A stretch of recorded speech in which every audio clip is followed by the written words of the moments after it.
Where the world's oldest desert meets the Atlantic, something impossible and magnificent happens every single day. Orange dunes, 200 meters tall, plunge directly into the freezing South Atlantic without any warning or slope. The ocean does not retreat. It crashes hard into the sand wall, and the sand swallows it entirely. This collision line has existed for 80 million years, and it still makes no geological sense to anyone. The Skeleton Coast of Namibia stretches 1,600 kilometers between the Kunene River and the Orange River. It is one of the most inhospitable coastlines on Earth and has been for all of recorded time. Bushmen called it the land God made in anger, a name requiring no translation for anyone standing here.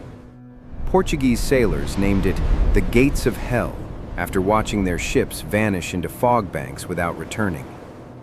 The Benguela current drives Antarctic water northward, keeping sea temperatures at 10 degrees Celsius even in summer. That cold water meeting the hot Namib desert air creates a permanent dense fog bank that rolls inland daily. The fog is not occasional here. It is the primary weather and the main source of all water. Visibility drops to 0 in minutes, and the entire coastline disappears behind a wall of cold ocean air.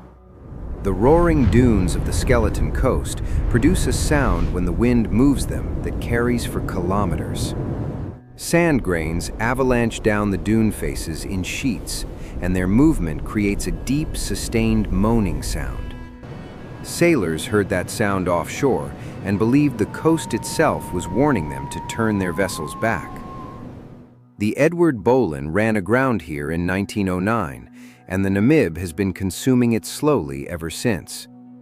The ship now sits 400 meters inland. The coast migrated outward and left the wreck in sand. Its rusting hull rises from the desert floor like a structure placed deliberately by someone without any fear. The Dunedin Star grounded in 1942, and its rescue operation killed more people than the original shipwreck. 106 ships have been lost along this coast, most never fully located or recovered. The visible wrecks are disappearing. Dunes swallow them at a measurable rate of meters per season. What the Skeleton Coast destroys, it destroys completely. And what it keeps buried and permanently invisible. The fog arrives before dawn, and the coast transforms into a world of absolute and total gray silence. In that silence, the Atlantic still crashes, the dunes still move, and the coast still claims everything here. This is Namibia's most remote protected area, 12,000 square kilometers that almost no one ever enters. Permits to enter the northern Skeleton Coast Park are limited to a few hundred visitors per year only. Everything beyond Springbokvasser Gate is wilderness, with no infrastructure, no rescue service, and no margin for error. We are heading in. The Skeleton Coast does not close for weather, for tide, or for arriving people. The Edward Bolen's bow section is now surrounded by desert grass and sleeping Cape fur seals entirely. The seals colonize the wreck exactly as they colonize rock, completely and without any interest in its history. The propeller shaft emerges from a dune and points toward a sky the ship never expected to see. Inside rusted hull chambers, the wind creates pressure changes that move loose sand through the internal spaces continuously. The sand enters through corrosion holes and exits through others, and the ship is slowly being filled from inside. At current sand accumulation rates, the Edward Bolen will be buried completely below the surface within this century. The salt spray from the Atlantic travels inland on the fog and corrodes everything it contacts without any pause. Metal exposed on the Skeleton Coast has a measurable half-life. The environment consumes iron at a visible rate. A vehicle left unprotected here for 6 months loses structural integrity. The coast treats everything as temporary. The bones of sperm whales bleach on the beach above the high tide line in haunting arrangements. The whales strand here because the fog prevents navigation, and the beach slope provides no warning of shallows. Once stranded, the whale cannot be saved. Fog prevents marine rescue, and the tide does not cooperate. This 9-meter sperm whale jawbone dwarfs the expedition vehicle, a stark reminder of the giants that roam the Atlantic. The smell of the coast, kelp, seal colony, salt, and cold spray, registers before the eyes adjust. Cape fur seals number approximately 100,000 at Cape Cross Colony during the peak breeding season. They cover every square meter of beach in a mass of brown bodies, constant sound, and continuous motion. The colony noise carries 3 kilometers inland, and the smell carries further. It is the coast's loudest signature. Black-backed jackals work the colony efficiently, taking pups separated from their mothers with practiced and routine precision. The jackals are lean and quick, and the seals barely respond. The predation is entirely unremarkable here. Brown hyenas work the tide line at night, and their tracks in the morning sand record every single movement.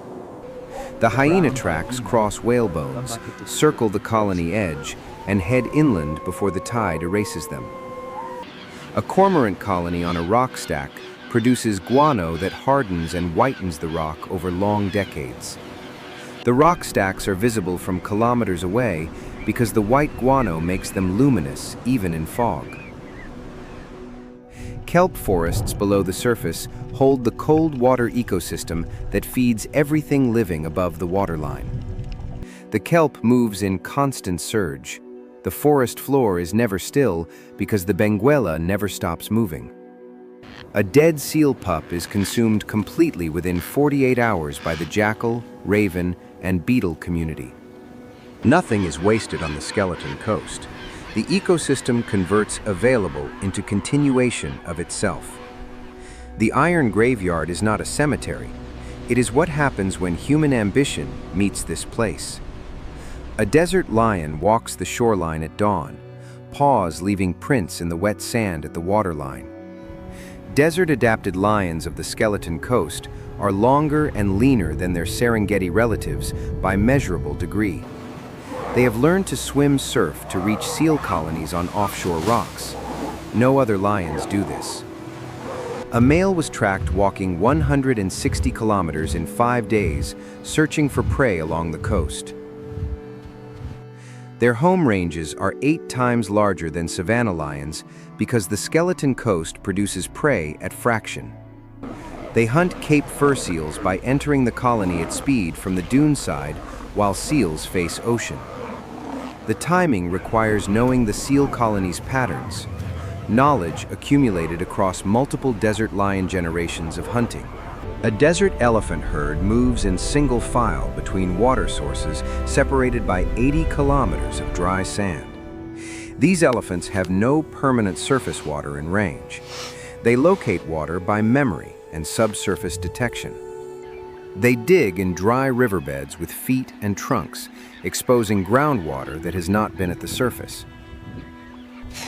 The digging creates sources other species use for days after the elephants move on without looking back. Desert elephants are not a separate species. They are savanna elephants shaped by the Namib's demands over time. Their feet are wider and legs longer, body condition maintained on vegetation that would starve a savanna elephant. The fog beetle of the Namib executes a behavior so precise it has been studied by engineers for decades. At dawn, the beetle faces the onshore fog wind and tilts its body to collect droplets on its back. The water runs along channels in the carapace to its mouth, a fog harvesting system built into it. Namib sidewinder adders move through dune sand, leaving parallel lines that no other snake on Earth produces. The sidewinding movement keeps maximum surface area of the snake off the hot sand at any given moment. Palmetto geckos lick moisture from their own eyes each morning, the only fresh water in their microhabitat. Blind, the Grant's golden mole navigates this harsh environment purely by detecting vibrations in the shifting sands. They swim through sand rather than tunnel. The loose dune collapses behind them, leaving no permanent track. To combat the extreme heat of the Skeleton Coast, the oryx precisely angles its body, reducing sun exposure. Their core temperature rises to 45 degrees before the brain cooling mechanism activates and prevents heat death. The Namib River reaches the Skeleton Coast only when Angola receives exceptional rainfall, perhaps once every few years. When the Namib flows, it brings a pulse of green following the water to the ocean over weeks. Desert elephants track the Namib's advance from 50 kilometers away and arrive before the water reaches the coast. Every species on the Skeleton Coast lives at the absolute edge of what biology permits in this landscape. These are not ghosts of the Golden Dunes. They are the most precisely adapted creatures on this continent. A 4x4 convoy travels the beach between tides. Outside that window, the Atlantic makes the route impassable. The low tide is exactly at 1400 hours. That gives us 90 minutes max. Okay, I'm showing the same on the GPS. We need to go now. Quicksand patches are unmarked and invisible, and the vehicle ahead disappears into one before anyone can react. Recovery from a quicksand trap requires a second vehicle, a high-lift jack, and more time than the tide allows. The mechanical failure rate on Skeleton Coast expeditions is among the highest of any comparable African wilderness journey. Salt corrosion, sand abrasion, temperature cycling, and impossible recovery all combine against every piece of equipment used. A satellite phone is the only communication link, and the outside world is 12 hours away by vehicle. The psychological weight of the scale becomes measurable by day 3. The coast produces a very specific silence. That silence is not absence of sound. It is a presence so large it registers as quiet. The wind, surf, and distance produce an acoustic environment that reduces human significance to a plain physical fact. The Himba people of Namibia's northwest understand the desert's logic in ways that instrumentation has not yet replicated. A Himba elder reads changing wind direction by the behavior of dune grass stems bending at the ridge. She identifies a water source not by surface signs, but by the specific shrub species growing above groundwater. Himba women apply ogize paste of ochre and butterfat daily as protection against the coast's corrosive salt air. Their settlements follow seasonal water patterns, predating any written map of the Skeleton Coast's resources by centuries. In 2026, the Skeleton Coast Park faces new pressure from off-road tourism beyond the permitted southern zones. Vehicle tracks persist in Namib soil for decades. The compressed crust does not recover within any human timeline. One unauthorized vehicle crossing a pristine interdune flat leaves a scar visible on satellite imagery for 20 years.